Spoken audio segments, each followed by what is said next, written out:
الحمد لله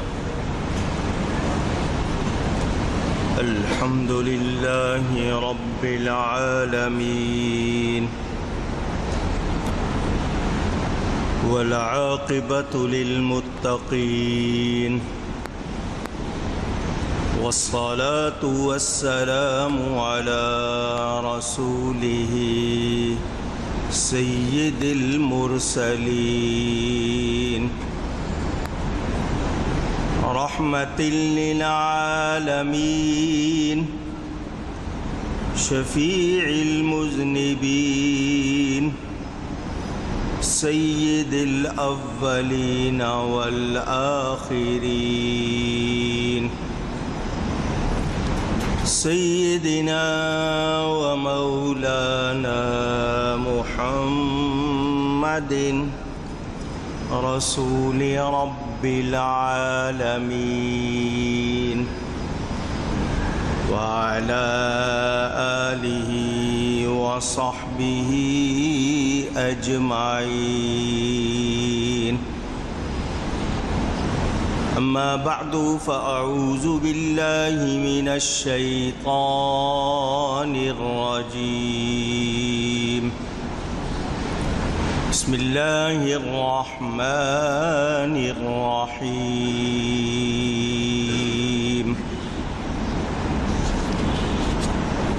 أذن للذين يقاتلون بأنهم ظلموا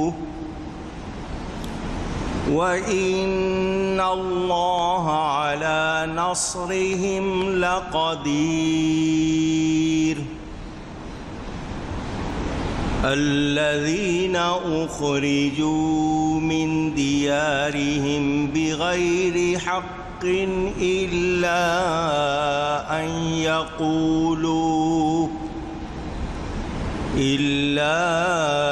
أن يقولوا ربنا الله ولولا دفع الله الناس بعدهم ببعض لهدمت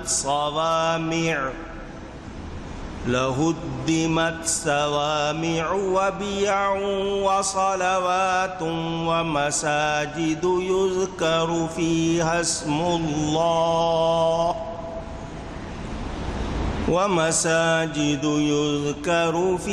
اسم الله كثيرا ولينصرن الله من ينصره إن الله لقوي عزيز. صدق الله العلی العظیم. محبت کے ساتھ ایک مرتبہ دروشی پڑھ لیجئے. اللہم صلی علی سیدنا و مولانا محمد معدن الجود والکرم وآلہ وصحبہ وبارک وسلم. الصلاة والسلام عليك يا رسول الله. الصلاة والسلام عليك يا حبيب الله. الصلاة والسلام عليك يا رحمة للعالمين وعلى آلك وأصحابك يا شفيع المذنبين. حمد و صلات کے بعد قرآن کریم کی مسلسل تفسیر کا بیان جو سفر پر جانے سے پہلے تک جاری تھا، درمیان میں منقطع ہو گیا. آج پھر اس کا بیان انشاءاللہ. آپ نے اس سے پہلے حج کا، قربانی کا سارا بیان سن لیا اور یہ بھی سنا کہ بے شک اللہ تعالی بلائیں ٹالتا ہے مسلمانوں کی، اور اللہ تعالی دوست نہیں رکھتا ہر بڑے دغاباز اور ناشکرے کو۔ اس حوالے سے تفصیلات آپ سن چکے ہیں۔ اللہ فرماتا ہے اجازت پروانگی عطا ہوئی انہیں جن سے کافر لڑتے ہیں اس بنا پر کہ ان پر ظلم ہوا، اور وہ بے شک جو لوگ مظلوم ہیں اللہ ان کی مدد کرنے پر ضرور قدرت رکھتا ہے، قادر ہے۔ اور وہ جو اپنے گھروں سے نکالے گئے ناحق صرف اتنی بات پر کہ انہوں نے کہا ہمارا رب اللہ ہے، اور اللہ اگر آدمیوں میں ایک کو دوسرے سے دفع نہ فرماتا تو ضرور ڈھا دی جاتی خانقاہیں، گرجا اور کلیسے اور مسجدیں جن میں اللہ کا بکثرت نام لیا جاتا ہے، اور بے شک اللہ ضرور مدد فرمائے گا اس کی جو اس کے دین کی مدد کرے گا، بے شک ضرور اللہ تعالی قوت والا غالب ہے۔ اس حوالے سے آپ سن چکے ہیں کہ کفار جمع ہے کافروں کی، وہ صحابہ کرام رضوان اللہ تعالی علیہم اجمعین پر ظلم ڈھاتے تھے، ستم ڈھاتے تھے، تکلیفیں پہنچاتے تھے۔ صحابہ کرام میرے نبی پاک صلی اللہ علیہ وسلم کی بارگاہ میں اس حال میں حاضر ہوتے، کسی کا سر پھٹا ہوتا، کسی کا ہاتھ ٹوٹا ہوتا، کسی کے پاؤں پر ٹانگ پر پٹی بندھی ہوتی، تو صحابہ کرام اجازت مانگتے کہ ہم ان کافروں سے بدلہ لیں، ان کو بھی مزہ چکھائیں، مگر نبی پاک صلی اللہ علیہ وسلم فرماتے صبر کرو، ابھی مجھے جہاد کی اجازت نہیں ملی۔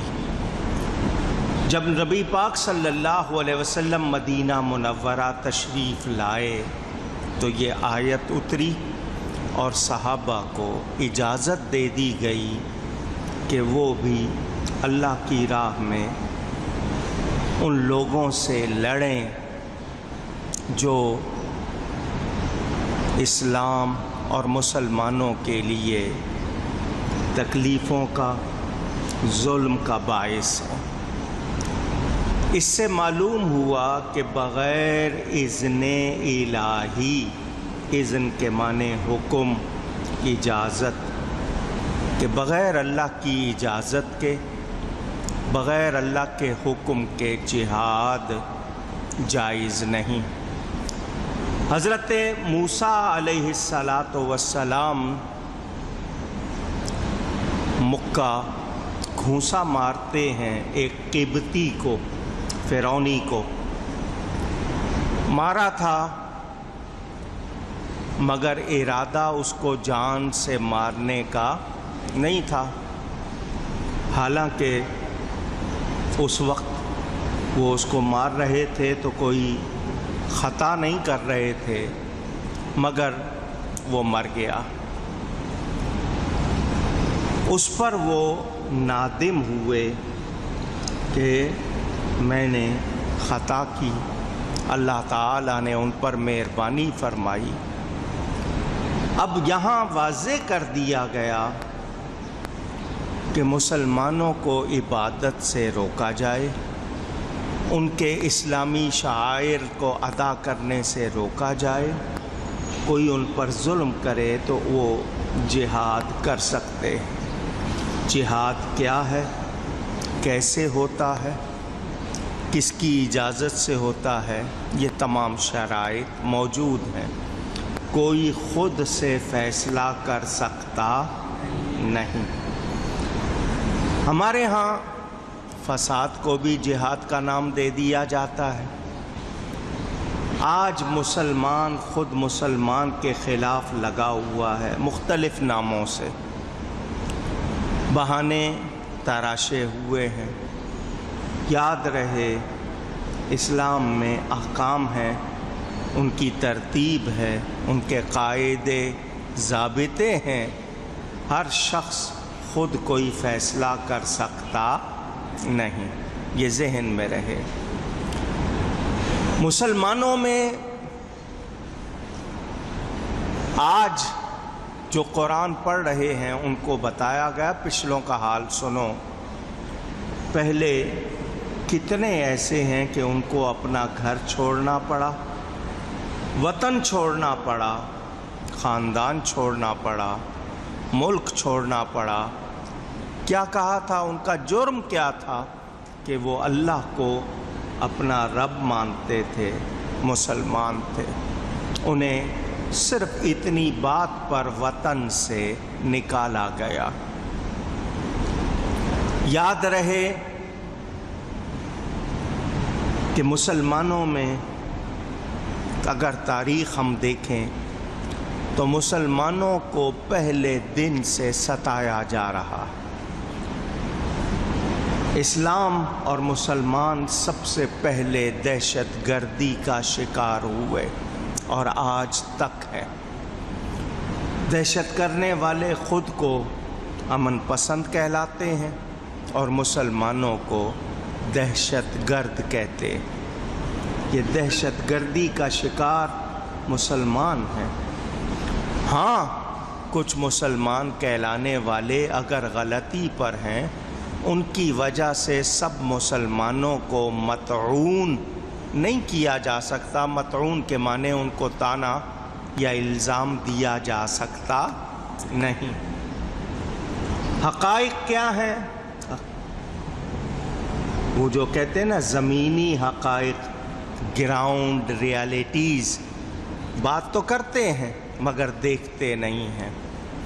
اللہ فرماتا ہے، اور اللہ اگر آدمیوں میں ایک کو دوسرے سے دفع نہ فرماتا تو ضرور ڈھا دی جاتی گرجے بھی، کلیسے بھی، مسجدیں بھی۔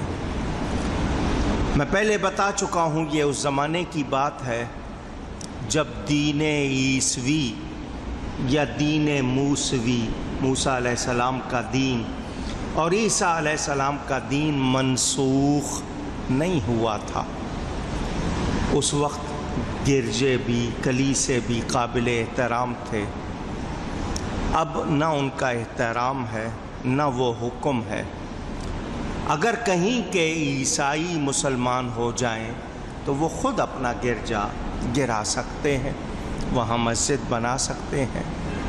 ہاں، مسلمانوں کو حق نہیں ہے کہ وہ دوسروں کی عبادت گاہیں گرائیں۔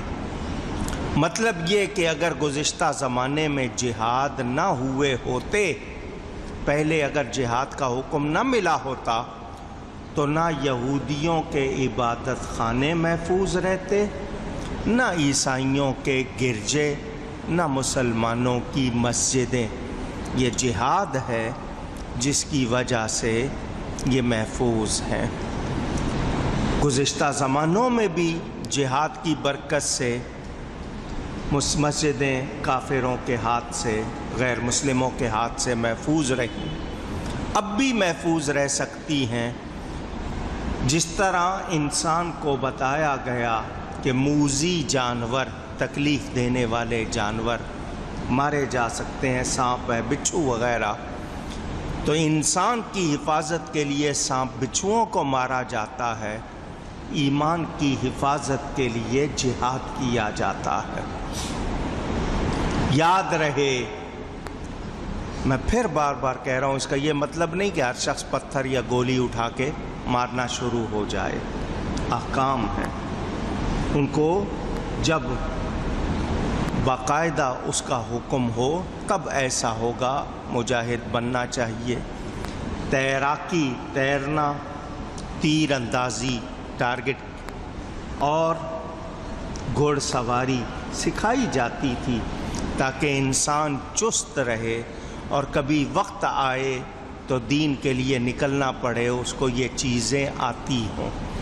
اب کھلونے دے دیے گئے، کھلونے تو سب کو چلانے آ گئے، ہاتھوں میں موبائل فون تھما دیا گیا، کمپیوٹر دے دیے گئے، لیکن مسلمانوں کو کتابوں سے بھی دور کر دیا گیا، جہاد سے بھی دور کر دیا گیا۔ فلمیں دیکھنا، ڈرامے دیکھنا، ناول پڑھنا، یہ چیزیں مسلمانوں میں ڈال دی گئیں اور ان میں مسلمانوں کو لگا دیا گیا۔ مسلمان اس طرح کا نہیں بنایا گیا کہ وہ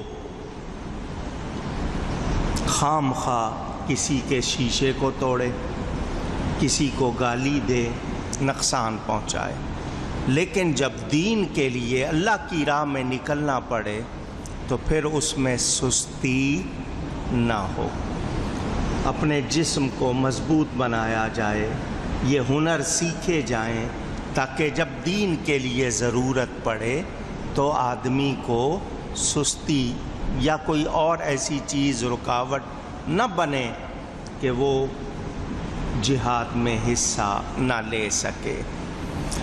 جہاد کے حوالے سے میں آپ کو یہ بھی بتا چکا کہ جہاد کئی طرح کا ہے، زبان سے، قلم سے، تلوار سے، نفس سے۔ زبان سے برائی کے خلاف بولنا یہ بھی جہاد ہے، قلم سے برائی کے خلاف لکھنا یہ بھی جہاد ہے، تلوار سے میدان جنگ میں جا کر کافر سے لڑنا یہ بھی جہاد ہے، اور اپنے نفس سے ہر وقت لڑنا یہ جہاد اکبر ہے۔